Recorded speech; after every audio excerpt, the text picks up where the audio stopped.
I want to go to our lightning round and ask each of you yes or no question. We're talking about resilience at Climate One at the Exploratorium today. Nile, Malloy, people who contributed least to climate change could be hurt most by its impacts. Yes or no? People who contributed least could be hurt most. I'll say yes for now. Laura Tam, the Bay Conservation and Development Commission, a state agency that regulates the Bay waterfront, caved to property developers who don't want rising seas to impact their business. Some rules were rewritten. Do I have to answer this in one word? I would say no. Okay. I would say no. Patrick Otellini, San Francisco should construct new buildings in the Bay along the Embarcadero to protect existing property and generate funds for defending downtown. No. One idea out there is to sort of basically do a Hong Kong move and create some new property which protects the piers. Certainly I don't think the Exploratorium would like that. But Patrick Otellini, while we're on that, what's the status of the piers now? Are they defended? You know, there's seismic, there's a seawall underneath San Francisco's waterfront. Is that as strong as it should be for earthquakes and sea level rise? Absolutely not. I mean, we happen to be sitting a couple of 100 yards away from what I consider the Achilles heel in San Francisco. We have a seawall that most people don't even know about because you rarely see it, and it runs pretty much from Aquatic Park down to AT&T Park. And it's 100 years old. It's not ready for an earthquake. It's not ready for sea level rise. Even now, and when we have some of our king tides or big storms, we see inundation on the Embarcadero.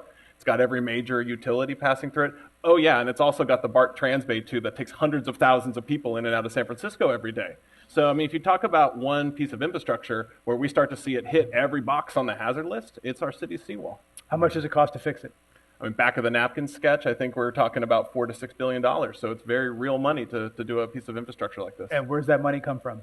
Well, I was hoping we were going to get a grant from Climate One, but I know. yeah. Right. Over 20 years. Yeah. Over 20. Yeah.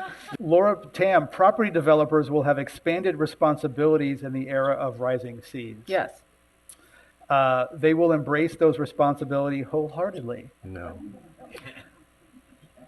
In the Bay Area, we are not debating the existence of climate change. If we can scale up the capital planning guidelines that Patrick talked about so that people can know kind of what they're building and what to plan for based on what they're building, I would say that they would have no problem with that. Patrick Otellini, a stronger role for government will be necessary to adapt to severe weather and coastal disruption. Yes. Nile, Malloy, wealthy people living on the hills far from the bay may think they're insulated from storm surges, floods, and other severe weather events. Yes. But their food gets to the store on roads that may be flooded and ports that may be disrupted. Okay. Okay, I'm answering. You answered that for me. Patrick Otellini, the San Francisco Giants' $1.6 billion waterfront property development near the ballpark will add new meaning to the term splash zone. Yes. Patrick Otellini, the Golden State Warriors' new arena will be a great venue for water polo. Possibly. Nile,